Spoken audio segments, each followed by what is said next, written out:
Eu sei que tem mais irmãos que fazem isso, mas eu não podia deixar de honrar uma pessoa aqui hoje e incentivar que ela continue fazendo isso, né? Que é o Vinícius e a Fran. O Vinícius e a Fran, para quem não sabe, eles vêm lá do Novo Horizonte. Quem conhece o bairro Novo Horizonte? Então, é lá. Eu sei que tem outros irmãos que vêm de longe também. Eu acho que o Vinícius é o que mora mais longe da igreja. Eu acredito eu que seja ele. Ou a minha irmã Rafa, que mora lá no Secap, agora eu não sei. Mas, se não é o mais longe, é o quase lá, né, Vi? E o Vinícius nunca vem para a igreja. É muito difícil dele vir para o culto sozinho. Ele sempre traz alguém, né, irmão? Ele pega muito no seu pé lá no salão. Eu já fui lá, eu sei, eu falei, Deus, dá graça para esse menino aguentar o Vinícius, que o Vinícius fica na orelha dele. Mas, parabéns, Vinícius, continue você e sua esposa fazendo isso. Sabe por quê? Porque a palavra vai libertar as pessoas. E que isso gera em nós um desejo também, irmãos.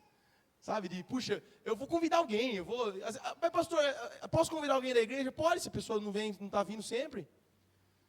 Encoraja. Olha o que a Bíblia diz em Hebreus, capítulo 10, versículo 25. Ela diz assim: não deixemos de congregar-nos, como é costume de alguns, que 2000 anos atrás, já tinha gente que não queria mais ir para o culto. Ele fala, antes, o que é antes? Ao contrário, né? Façamos admoestações, tanto mais que vocês veem que o dia se aproxima, Jesus vai voltar. Então vamos animar. Hoje eu chamei um menino para estar no culto aqui hoje, e ele falou, pastor, não vou não, valeu. Mas eu falei assim, irmão, eu insisti mais um pouquinho. Ele não veio do mesmo jeito, mas eu insisti. Falei assim, irmão, sem você vai ser muito diferente, nós precisamos que você venha. A gente tem que encorajar o irmão. Só que, deixa eu falar outra coisa. Nós que amamos a Jesus, devemos ter prazer pelos átrios do Senhor. Gente, eu vou falar para você, antes de eu ser pastor, antes de eu tocar, para mim era um máximo ir para o culto, ir para a escola bíblica, e nas programações da igreja que tinha, da época minha. Eu amava aquilo. Sabe por quê? Porque quando eu encontrei Jesus, eu tive paixão pelos seus átrios. Eu tive paixão pela casa dele. Tudo que remetia a estar junto com outros irmãos, eu amava. E o Senhor quer fazer isso nas nossas vidas. Se você ainda não tem, peça para Ele fazer, me dá essa alegria. Me faz, Senhor, enxergar que é melhor um dia aqui do que milhões de outros dias em outro lugar. Amém? Que Deus nos dê essa graça, em nome de Jesus. Eu tinha que fazer isso, tá, Vinícius? Então, parabéns você, a Fran, né? Continue sendo essa bênção que vocês são. Continue. Não é à toa o serviço que vocês prestam para o Senhor. Amém? E Deus está vendo isso. Deus vai honrar vocês. Amém? Irmãos, eu queria ler a palavra de Deus, está em Joel, capítulo 2. Eu vou ler na NVI, tá bom, Sara? Dessa vez. Alguém fica com dúvida quando eu falo isso? NVI, ARA, tal. Acho que quem já é mais velho da igreja não tem dúvidas. A irmã Evangelho falou, não, está tranquilo. Mas de repente, se você não entende, eu quero explicar, está tudo bem se você não entende isso. É a versão da Bíblia. Para a gente não ler uma versão aqui, e você está lendo outra, você ficar confuso. Então, aqui eu leio aqui, na minha Bíblia, vai passar ali também. Amém? Mas você deve ter a sua. Às vezes vai ter alguma diferença ou outra na sua Bíblia da nossa. Mas é apenas uma diferença de versão. Tá bom? Não é que uma está errada, a outra está certa. Em Joel capítulo 2, versículo 28, esse é o ápice do capítulo do livro, né? O ápice do livro de Joel, para a maioria dos cristãos é isso, né? Mas não é o ápice. O ápice vai ser o capítulo 3, o retorno de Jesus no Vale de Josafá. O Vale da Decisão, onde ele vem, esmaga os inimigos dele e volta para reinar eternamente sobre Jerusalém, Sião e sobre toda a terra, amém? Esse é o ápice, mas a gente dá muita ênfase para o versículo 28, porque ele fala o derramamento do Espírito Santo. E hoje eu não vou falar do derramamento do Espírito Santo, eu vou falar no domingo. Então se você quer saber sobre essa profecia específica, você vem domingo e você vai ouvir sobre isso. Hoje o que Deus quer falar com a gente através da palavra é sobre a frase, e depois disso. Você pode repetir comigo? Eu não gosto, eu acho chato ficar pedindo para a pessoa repetir, mas só uma vez. Vai lá, 1, 2, 3 e fale. E depois disso. que isso significa? Ele fala, eu vou derramar meu espírito sobre todos os povos, seus filhos, suas filhas profetizarão, os velhos terão sonhos, os jovens terão visões. A maioria conhece esse texto. Ele vem como um grande derramamento do Espírito Santo, é uma profecia sobre isso, que vai impactar o mundo todo, que vai impactar a igreja, que vai impactar o povo de Deus. Amém. Mas ninguém presta atenção nas duas primeiras palavras, e depois disso. Isso significa, irmã Sabrina, que existe coisas que aconteceram antes. E porque aconteceram antes, influenciaram diretamente para que Deus enviasse o seu Espírito sobre todas as pessoas. As pessoas, elas gostam de heróis, irmãos. Quem é que gosta de heróis? Todo mundo gosta de um herói. Ninguém gosta de herói, acho que é só o Simão, né? Quem gosta de heróis? Né? As pessoas gostam de heróis. Quem aqui já teve uma história na sua cabeça que você é o herói dessa história? Quem aqui tem isso? Geralmente tem. É ou não é? Todo mundo tem uma história. Quem aqui tem a sua história de vida para contar? Quem aqui tem? Todo mundo deve ter a sua história. Mas deixa eu falar para você uma coisa. A sua história é chata. A minha também é. É legal para a gente contar, mas para a gente ouvir a dos outros é ruim, né? Quem aqui já pegou para ouvir a história da outra pessoa? E a pessoa colocou detalhes e tal. E ela era um herói mesmo na história dela. Ela acreditava naquilo. E você fala assim, cara, eu tô aguentando mais. Um dia um rapaz estava contando a história dele lá na sede, num culto de oração, e meu pai estava lá, e ele falou que Deus abençoou tanto a vida dele, que ele construiu tantos cômodos na casa dele, que ele até perdeu a conta, ele não contou mais quanto cômodo tem. Eu falei, ele deve morar no castelo, só pode. Mas ele detalhou tanto a história dele que estava chato. Alguém já viveu algo assim? Ou só eu que estou sendo sincero aqui? A gente tem que aprender a ouvir as pessoas, amém? Todo mundo tem uma história. Mas a nossa história só faz sentido se nós olharmos para a história de Jesus Cristo. É essa história que faz sentido. E quando eu falo que a gente gostar de heróis, a gente gosta de heróis mesmo, né? A gente gosta do campeão da Copa do Mundo. E que tomara que seja o Brasil, né, irmãos? Que tomara que seja. Mas você não pode torcer contra o Brasil, né, irmão? Pelo amor de Deus. Fale mal do Brasil, da seleção, até começar a Copa. Depois começar a Copa, torce para o Brasil. Amém? É sempre assim. Torce para o Brasil. As pessoas falam, nossa, ganhou a Copa. Mas ninguém fala da preparação que as pessoas tiveram. A gente gosta dos exemplos. Tal pessoa venceu na vida. Ela trabalhava de faxineiro lá da firma. E hoje ela é o dono da firma. A gente não gosta de histórias assim? São exceções, né? Quase nunca acontece isso. Mas quando acontece, a gente se alegra. Não se alegra? Desde que não seja parente nosso e amigo, não é? Porque a gente é invejoso, se a gente não tomar cuidado, a gente gosta que as pessoas cresçam. A gente gosta quando o Davi derruba o gigante. Desde que não seja vizinho meu, parente meu. Porque senão a gente tem inveja. Não pode ter, tá, irmãos? Mas eu estou pregando com o meu coração aberto aqui para vocês que a gente tem isso, a gente precisa mudar isso. Às vezes a gente até gosta, a gente é preparado para abençoar nosso irmão. Mas a gente não é preparado para ver ele sendo abençoado. Sabia disso? Às vezes, a gente até gosta que nosso irmão tenha uma bênção, mas seja abençoado, mas a gente que não tenha mais do que eu. É muito estranho como a gente se comporta, não é verdade, irmãos? E não me diga que você nunca sentiu isso. Que às vezes você falou, parabéns, que legal que você comprou um carro novo, mas lá dentro sua barriga sentiu um negocinho estranho. Não precisa levantar a mão, mas isso é comum do ser humano caído. A gente precisa de graça de Deus para não fazer isso. E eu não sei se você sabe. Tem um amigo meu, pastor, você não pregou ainda, só leu depois disso. Calma, já vou pregar. Ele trabalha na XP Investimentos. Ele já veio pregar aqui algumas vezes. O João, quem lembra do João? João Vitor, um branquinho assim, da igreja dos discípulos lá, do Tupi. O João, ele trabalha na XP, ele estava numa palestra, e ele falou, sabe o que mais está gerando dinheiro na economia brasileira? Aí perguntaram o quê? Aí ele falou, a inveja. Mas como assim a inveja? Eles fizeram uma pesquisa no Brasil.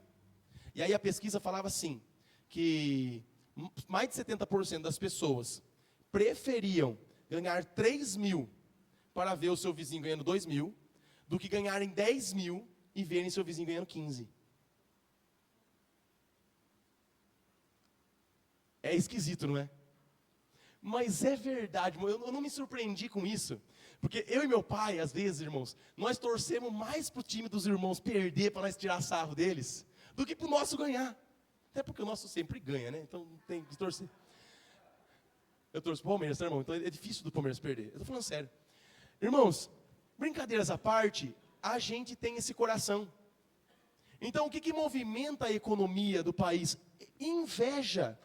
Tem gente que vai lá e vai, sei lá, ela vai comprar uma roupa, às vezes ela não consegue, é muito cara a roupa, ela podia comprar num outro lugar, que ia ser a mesma roupa, ia ser bonito, não, mas ela vai, por quê? Porque ela viu que alguém famoso está vestindo, ou que alguém, e ela fala, não, eu vou, e eu não estou falando que é ruim você se embelezar, tá, irmão, você irmão, comprar uma roupa, nada disso, mas a motivação, tem gente se enfiando em cartão, irmãos, em conta, por causa do vizinho.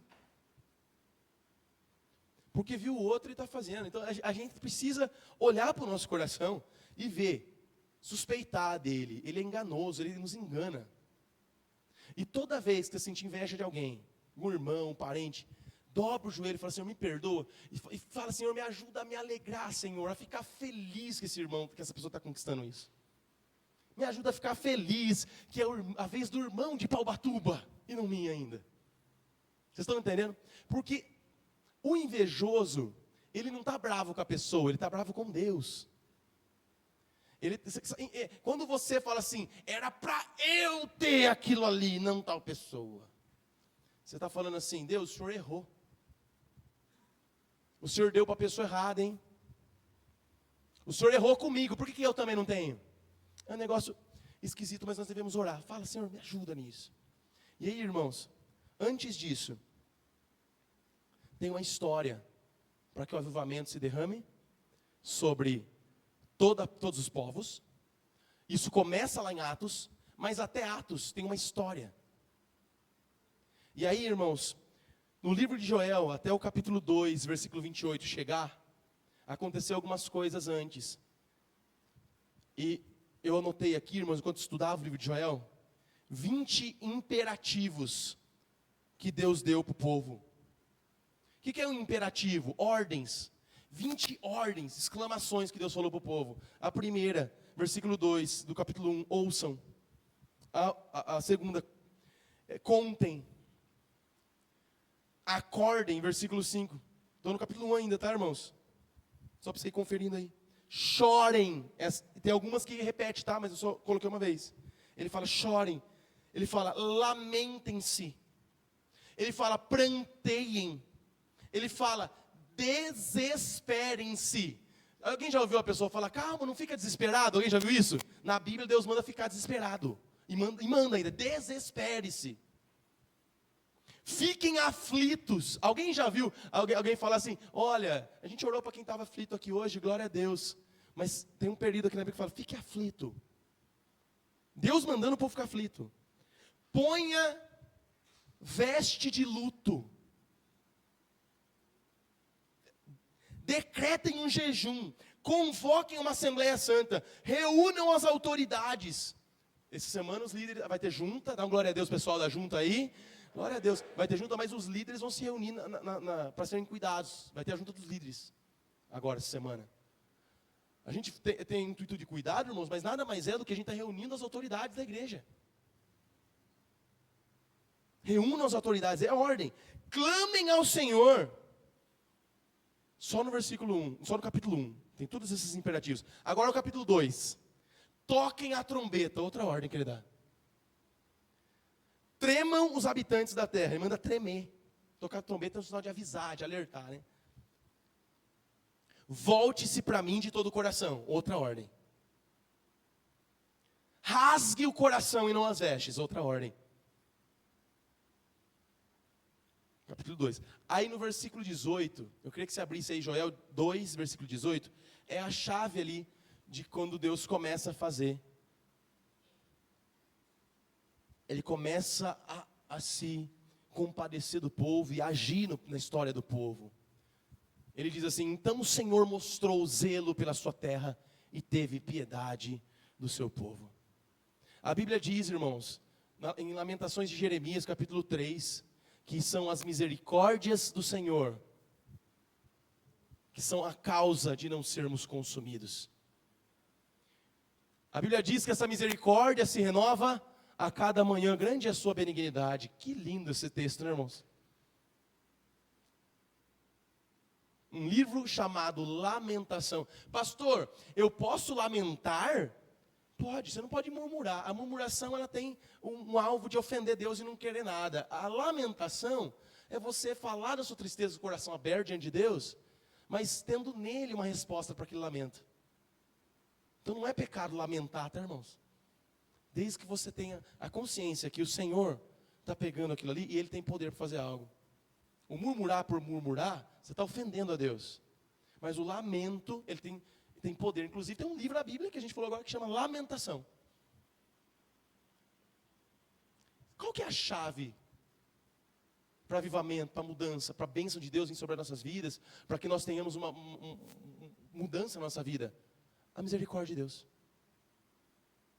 Se Deus não tiver misericórdia de nós estaremos todos consumidos. Eu olho para a minha vida, irmãos. Se Deus não tivesse misericórdia da minha vida, irmãos, eu já não estaria mais aqui pastoreando essa igreja. Eu já estaria em qualquer outro lugar. Já estaria dando cabeçada em qualquer situação. Deus teve misericórdia do seu povo. Versículo 18 diz isso. Ele teve misericórdia. Ele teve piedade da terra. E aí começa bem. E aí tem outras ordens que são mais de boa, são mais legais essas ordens. Tem essa ordem aqui, depois do capítulo 2, para frente, versículo 21 fala assim: não tenha medo. Ainda no 21 fala: regozije-se, alegre-se. Outra ordem. Se alegrar e festejar é ordem, imperativo, se alegre. Como Paulo falou para os filipenses: se alegrem no Senhor. Mais uma vez digo, alegrai-vos no Senhor. Ele vai dizendo. E aí acaba, irmãos, no total são 20 imperativos. Às vezes repete alguma outra palavra. Chorar, tocar trombeta tem 2 vezes, chorar tem 3 vezes. Mas ele manda fazer isso. E depois que tudo isso acontece, ele derrama o seu Espírito sobre toda a carne. E aí eu queria finalizar, irmãos. Será que você tem esse mundo tão agitado e rápido, de rolar tela, transformou até o teu arrependimento em algo tão rápido, prático e fast food?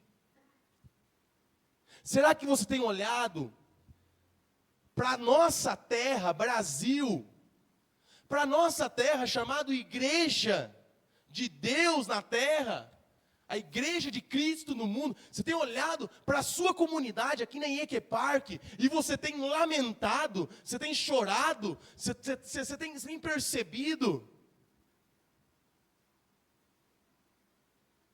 Será que você tem olhado para o seu pecado, as suas falhas, e você está dando tempo para chorar, para acordar, prantear, desesperar, ficar aflito? Ou será que o pecado na sua vida é só mais uma rolada de tela? Pequei, ai Deus, perdão, pequei de novo, tá, rolou a tela, estou bem de novo. E aí não arrependeu de nada. E aí continua caindo nos mesmos erros. Será que nós estamos querendo pegar atalhos e ir para o caminho, para o final? Derramarei do meu Espírito sobre toda a terra, sem passar por esses processos aqui, ó. Põe a veste de luto. Alguma vez você já chorou pelo estado que se encontra a sua alma diante de Deus? Alguma vez você já colocou veste de luto? Alguma vez você já falou: eu vou decretar um jejum porque eu não estou aguentando mais o estado que eu me encontro espiritualmente? E com isso eu não estou dizendo que pastor, mas eu estou vindo para o culto. Amém, glória a Deus. Vir para o culto é uma das disciplinas espirituais maravilhosas que devemos praticar. Eu gosto da frase de Leonard Ravenhill. Ele fala assim: se nós cuidássemos das coisas de Deus como cuidamos das nossas próprias coisas, teríamos um avivamento poderoso sobre toda a terra durante um período de um ano. Em um ano, veríamos avivamento. Aí ele fala assim, agora se nós tomássemos, se nós cuidássemos das nossas coisas, do jeito que cuidamos da nossa vida espiritual, hoje nós estaríamos mendigando. Eu não sei se isso é uma verdade para você, mas eu tenho certeza que é uma verdade para muitas pessoas que se dizem cristãs. Elas não se lembram de Deus, elas não choram, elas não decretam, elas não convocam uma assembleia. Pastor, como que é? Elas não chamam pessoa, viu? Eu estou mal. Ela fica esperando alguém vir nela. Irmãos, para de esperar alguém vir no você. Pode ser que não venha. Pode ser que o Espírito Santo use, fale o que você, pode ser que não. Então procure seus líderes, procure seu líder de junta, procure seu pastor, procure irmãos mais velhos e fale para eles, eu não estou bem espiritualmente, eu preciso de ajuda, eu preciso de oração. Reúna as autoridades e assim vai. Clame ao Senhor. Eu gosto muito da história de um pregador, que ele tem uma raiz puritana chamada Paul Washer. Alguém já falou do Paul Washer? Ele fala que ele não estava aguentando mais ser morno. Ele era já um seminarista, finalizando o seminário. E ele queria pregar Jesus com autoridade, e ele não tinha autoridade na sua pregação. E ele vai para as montanhas, com a Bíblia na mão. E ele fala, Senhor, agora estamos só nós dois. Eu vou ficar aqui até que o Senhor me encontre. E se o Senhor não quiser que eu pregue sua palavra, está tudo bem, eu vou voltar a fazer outra coisa da minha vida. Mas se o Senhor realmente me ungiu como um homem de Deus para pregar o Evangelho, que eu saia daqui com poder e autoridade. E ele fala que foram 7 dias, ele brigando com Deus, ele orando, não acontecendo nada. E ele diz que ele passou esse dia, mas quando ele saiu desse lugar, ele não era mais o mesmo. Irmãos,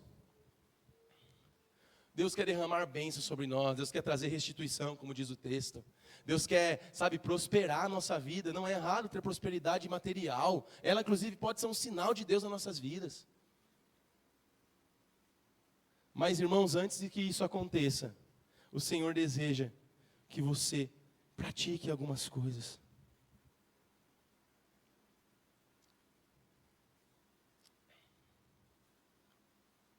Toquem a trombeta. Tremam, habitantes da terra. Eu não vou especificar o que significa, o que é cada coisa desses imperativos. Mas você já percebeu, e eu quero dar lição para casa para você, se você quer acordar para a vida. Você lê o livro de Joel todo essa noite. Não vai dar 20 minutos, irmãos.